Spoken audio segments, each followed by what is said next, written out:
এবার ATM card, ATM machine থেকে টাকা তোলার জন্য যে কার্ড ইউজ হয় সেটাই হলো এটিএম কার্ড। এই এটিএম কার্ডের আপডেটেড ভার্সন হলো ডেবিট কার্ড, ক্রেডিট কার্ড বা প্রিপেড কার্ড। এইগুলো কি এক এক করে বলি। আগে কি হতো, আমাদের নিজেদের অ্যাকাউন্ট থেকে যদি টাকা তোলার প্রয়োজন হতো সেক্ষেত্রে ব্যাংকে গিয়ে উইথড্রল স্লিপ বা চেকের মাধ্যমে টাকা তুলতে হতো। কিন্তু প্রয়োজন পড়লে আমরা যাতে ব্যাংকে না গিয়েও বাইরে থেকে টাকা তুলতে পারি তার জন্য বিভিন্ন ব্যাংক বিভিন্ন জায়গাতে তাদের এটিএম মেশিন বসায়, আর আমাদেরকে মানে ব্যাংকের কাস্টমারদের ওই ব্যাংক একটা নির্দিষ্ট এটিএম মেশিন থেকে টাকা তোলার জন্য একটা কার্ড দিত। ওই কার্ডটাই হলো এটিএম কার্ড। এবার সিস্টেমটা কিরকম হতো, ধরলাম আমার একটা অ্যাকাউন্ট কানাড়া ব্যাংকে রয়েছে আর ওই ব্যাংক থেকে আমাকে একটা কানাড়া ব্যাংকের এটিএম কার্ড ইস্যু করা হয়েছে। ওই এটিএম কার্ড দিয়ে আমি যে কোনো জায়গায় কানাড়া ব্যাংকের যে এটিএম গুলো রয়েছে সেখান থেকে টাকা তুলতে পারবো। আগে সিস্টেমটা এইরকমই হতো, ধরলাম একটা এরিয়াতে কানাড়া ব্যাংকের 3টে এটিএম আছে, বিভিন্ন জায়গা মিলিয়ে 3টে এটিএম আছে, আর ইউকো ব্যাংকের 2টো এটিএম আছে। তাহলে আমার যদি কানাড়া ব্যাংকের এটিএম কার্ড থাকে সেক্ষেত্রে কানাড়া ব্যাংকের এই যে 3টে এটিএম মেশিন রয়েছে আমি শুধুমাত্র এই 3টে মেশিন থেকেই টাকা উইথড্র করতে পারবো, মানে তুলতে পারবো। ইউকো ব্যাংকের এটিএম গুলো থেকে কিন্তু টাকা তুলতে পারবো না।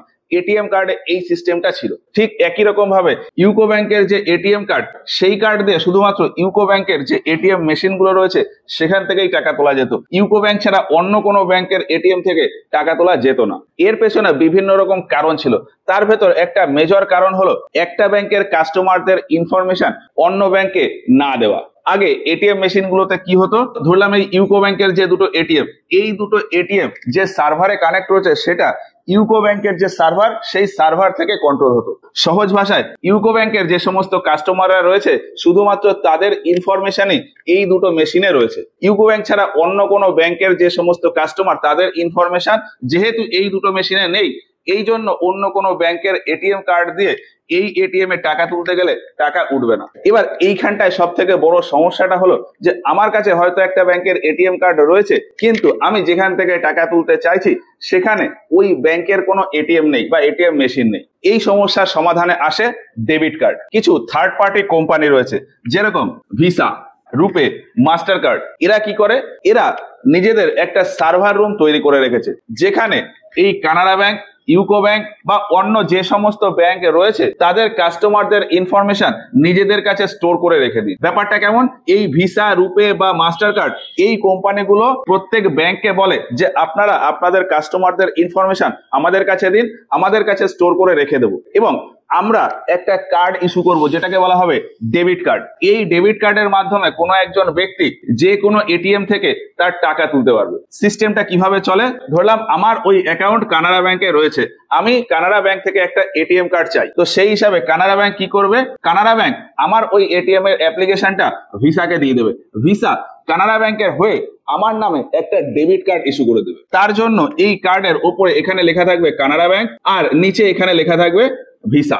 এবার এই কার্ডটা দিয়ে যখন আমি ধরলাম ইউকো ব্যাংকের এটিএম এ টাকা তুলতে যাব সেক্ষেত্রে কি হবে, যখন এই কার্ডটা আমি ইউকো ব্যাংকের এটিএম এ ঢুকিয়ে দেবো তখন উইথড্রল করার জন্য ফার্স্ট একটা রিকোয়েস্ট আমার ভিসার সার্ভার রুমে যাবে। আমি যে টাকা তুলতে চাইছি সেই একটা ইনফরমেশন প্রথমে ভিসার যে সার্ভার রুম আছে সেখানে যাবে। এরপর ভিসার সার্ভার রুম থেকে কানাড়া ব্যাংকের যে সার্ভার সেখানে রিকোয়েস্ট যাবে। এরপর কানাড়া ব্যাংক থেকে ওই রিকোয়েস্টটা অ্যাপ্রুভ হয়ে যাবে ভিসার সার্ভারে। তারপর ভিসার সার্ভার এই এটিএমটাকে টাকা উইথড্রল করার জন্য ফাইনাল অ্যাপ্রুভাল দিয়ে দেবে, আর তখন এটিএম থেকে আমাদের টাকা বেরিয়ে আসবে। তো কানাড়া ব্যাংকের এটিএম কার্ড দিয়ে ইউকো ব্যাংকের এটিএম এ টাকা তুলতে গেলে এইরকম ভাবে প্রসেসটা হয়, মাঝখানে আর ইউকো ব্যাংকের সার্ভার আসে না। এই যে এটিএম মেশিন গুলো রয়েছে এই এটিএম মেশিন গুলোর ইনিশিয়াল সার্ভার এই ভিসা, রুপে বা মাস্টার কার্ডের আন্ডারে থাকে। এইবার এইখানে যদি আমি একটা বিষয় খেয়াল করি, এই যে মাঝখানে নেটওয়ার্ক গুলো রয়েছে এই ভিসা, রুপে বা মাস্টার কার্ড, এদের কাছে তো সমস্ত ব্যাংকের সমস্ত কাস্টমারদের ইনফরমেশনে থাকে, তাহলে সেটা একটু রিস্কি হয়ে যায় না?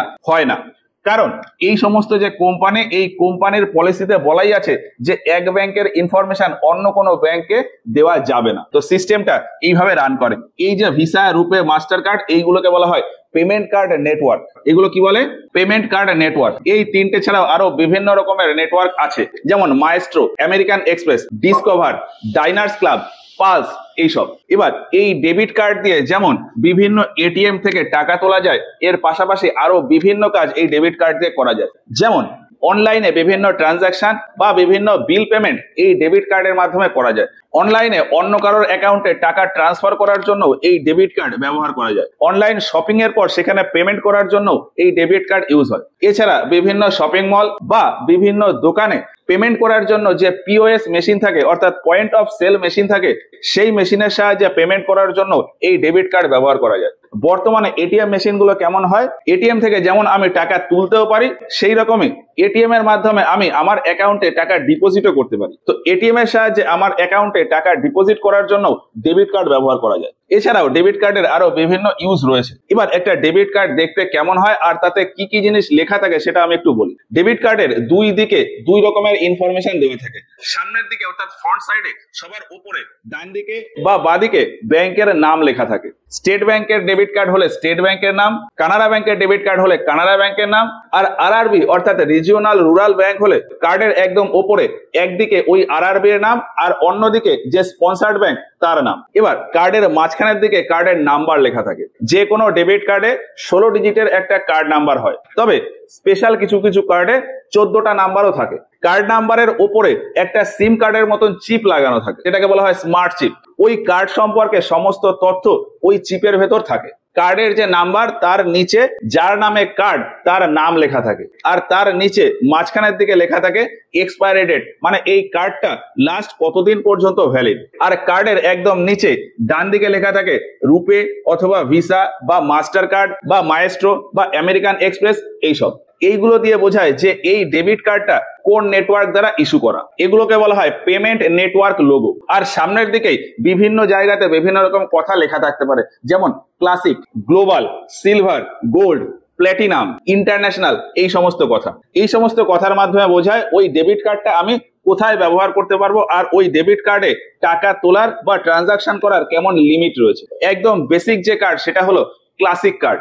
রুপে হোক, ভিসা হোক বা মাস্টার কার্ড হোক, যে কোনো নেটওয়ার্কের যদি ক্লাসিক কার্ড হয় সেটা দিয়ে শুধুমাত্র ভারতের ভেতরেই টাকা তোলা যাবে বা অনলাইন ট্রানজাকশন করা যাবে।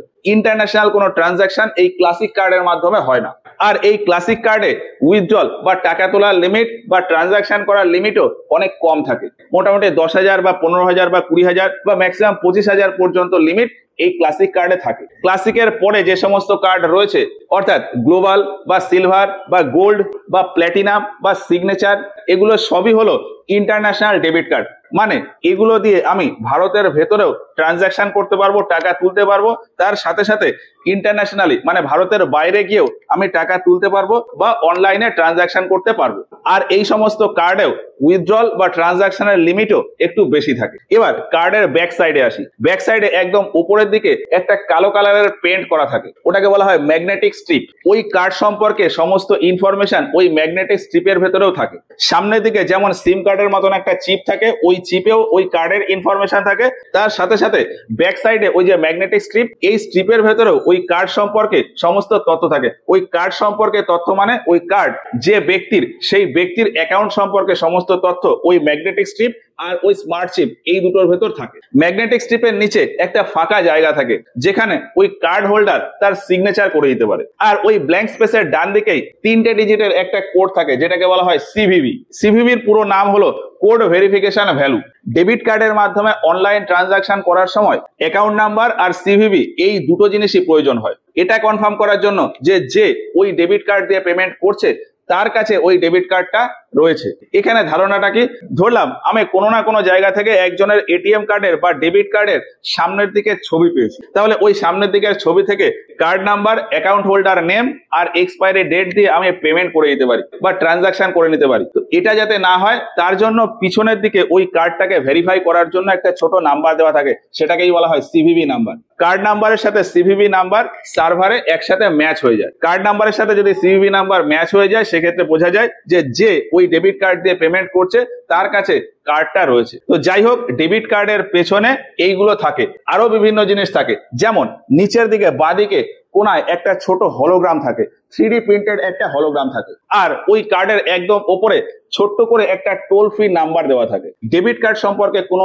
ইস্যু যদি হয় সেক্ষেত্রে আমরা ওই টোল ফ্রি নাম্বারে কন্ট্যাক্ট করে আমাদের সমাধান পেতে পারি। এছাড়াও ওই যে গ্লোবাল, গোল্ড, সিলভার বা প্ল্যাটিনাম এই সমস্ত ডেবিট কার্ডের কথা বললাম, এই সমস্ত ডেবিট কার্ডে পেছনের দিকে ডান দিকে কোনায় আরো কিছু লোগো থাকে, যেমন ডিসকভার লোগো থাকে, ডাইনার্স ক্লাবের লোগো থাকে, পালসের লোগো থাকে। এই ডিসকভার, ডাইনার্স ক্লাব, পালস এগুলো ওই রুপে, ভিসা বা মাস্টার কার্ড এদের মতনই পেমেন্ট কার্ড নেটওয়ার্ক। এই ভিসা, রুপে বা মাস্টার কার্ড এদের যেরকম সার্ভিস ভারতে রয়েছে, ওই ডিসকভার বা ডাইনার্স ক্লাব বা পালস এই সমস্ত নেটওয়ার্কের সার্ভিস ভারতে নেই।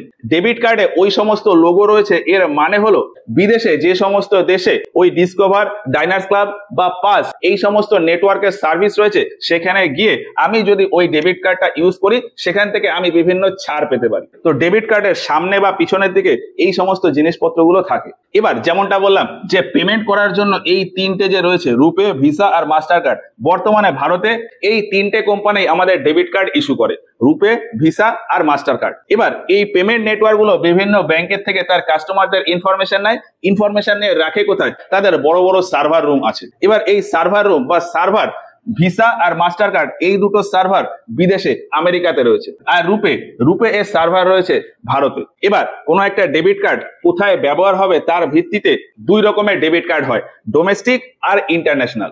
ডোমেস্টিক ডেবিট কার্ড মানে ওই কার্ডটা দিয়ে আমি শুধুমাত্র ভারতের ভেতরেই টাকা উইথড্রল মানে টাকা তুলতে পারবো বা অনলাইনে ট্রানজাকশন করতে পারবো। আর ইন্টারন্যাশনাল ডেবিট কার্ড হলে তার মাধ্যমে আমরা ভারতে যেমন করতে পারবো, তার পাশাপাশি ইন্টারন্যাশনালিও বিভিন্ন ট্রানজাকশন বা বিদেশে থেকেও সেখানকার কারেন্সি উইথড্রল করতে পারি এটিএম থেকে। এবার ওই ভিসা বা রুপে বা মাস্টার কার্ড এরা প্রত্যেকেই ডোমেস্টিক ইউজের জন্য যে কার্ড ইস্যু করে সেটাকে বলা হয় ক্লাসিক ডেবিট কার্ড। যে কোনো ডেবিট কার্ডের সামনের দিকে কোথাও না কোথাও লেখা থাকে ক্লাসিক বলে, আর যদি কিছু লেখা না থাকে সেক্ষেত্রে বুঝতে হবে যে ওটা একটা ক্লাসিক ডেবিট কার্ড। আমরা যখন প্রথমবার ব্যাংকে এটিএম কার্ডের জন্য বা ডেবিট কার্ডের জন্য অ্যাপ্লাই করি তখন প্রথমবার আমাদের এই ক্লাসিক কার্ডে দেওয়া হয়। এবার আমি যদি চাই যে আমার ইন্টারন্যাশনাল কার্ড লাগবে, সেক্ষেত্রে আমাকে আলাদা করে ব্যাংকে বলে দিতে হবে যে আমার কিন্তু ইন্টারন্যাশনাল কার্ড লাগবে, অর্থাৎ গোল্ড ডেবিট কার্ড অথবা প্ল্যাটিনাম ডেবিট কার্ড এইগুলো লাগবে। তো ডোমেস্টিক ইউজের জন্য ক্লাসিক ডেবিট কার্ড। এবার ইন্টারন্যাশনাল ইউজের জন্য রুপে, ভিসা, মাস্টার কার্ড বিভিন্ন রকমের নামে কার্ড ইস্যু করে। যেমন ভিসা নেটওয়ার্কের দ্বারা যে সমস্ত ইন্টারন্যাশনাল কার্ড ইস্যু হয় সেইগুলো হলো silver debit card, gold debit card, platinum debit card, business debit card, signature debit card, infinite debit card. এইসব এই বিভিন্ন টাইপের ডেবিট কার্ডে ধীরে ধীরে টাকা তোলার পরিমাণটাও বাড়ে, মানে টাকা তোলার লিমিটও বাড়ে, ট্রানজাকশনের লিমিটও বাড়ে। যেমন সিলভার ডেবিট কার্ডে বিভিন্ন ব্যাংকের ক্ষেত্রে বিভিন্ন রকম উইথড্রল লিমিট থাকে 30 থেকে 35,000, কিন্তু গোল্ড ডেবিট কার্ডের ক্ষেত্রে সেই উইথড্রলের লিমিটটা আরো একটু বেশি, 40,000, 50,000 এইরকম হয়। প্ল্যাটিনামের ক্ষেত্রে আরো একটু বেশি, 60, 70 বা 1 লাখ পর্যন্তও হয়। এইরকম বিভিন্ন রকমের লিমিট বিভিন্ন কার্ডে দেওয়া থাকে। মাস্টার কার্ডের ক্ষেত্রে ইন্টারন্যাশনালি মেইন দুই রকমের কার্ড ইস্যু হয়, প্ল্যাটিনাম ডেবিট কার্ড আর ওয়ার্ল্ড ডেবিট কার্ড। রুপের ক্ষেত্রেও ইন্টারন্যাশনাল ট্রানজাকশনের ক্ষেত্রে দুই রকমের কার্ড ইস্যু হয়, প্ল্যাটিনাম ডেবিট কার্ড আর সিলেক্ট ডেবিট কার্ড। এছাড়া ভারত সরকারের বিভিন্ন স্কিমের দরুন যে সমস্ত অ্যাকাউন্ট খোলা হয় সেই সমস্ত অ্যাকাউন্টের ডেবিট কার্ড বিভিন্ন নামে হয়, আর ওই সমস্ত ডেবিট কার্ড শুধুমাত্র রুপে যে নেটওয়ার্ক তারাই ইস্যু করে। যেমন রুপে PMJDY ডেবিট কার্ড, অর্থাৎ রুপে প্রধানমন্ত্রী জনধন যোজনা ডেবিট কার্ড। এছাড়া রুপে মুদ্রা ডেবিট কার্ড। এইসব তো আমি যে ব্যাংকের ডেবিট কার্ডই ব্যবহার করি না কেন বা যে নেটওয়ার্কেরই ডেবিট কার্ড ব্যবহার করি না কেন, প্রত্যেক ডেবিট কার্ডের ক্ষেত্রেই একটা উইথড্রল লিমিট বা ট্রানজাকশন লিমিট দেওয়া থাকে, আর আরো ইনস্ট্রাকশন দেওয়া থাকে যে ওই ডেবিট কার্ড দিয়ে আমি মাসে টোটাল কতবার টাকা তুলতে পারবো বা মাসে টোটাল আমি কত ট্রানজাকশন অনলাইনে করতে পারবো।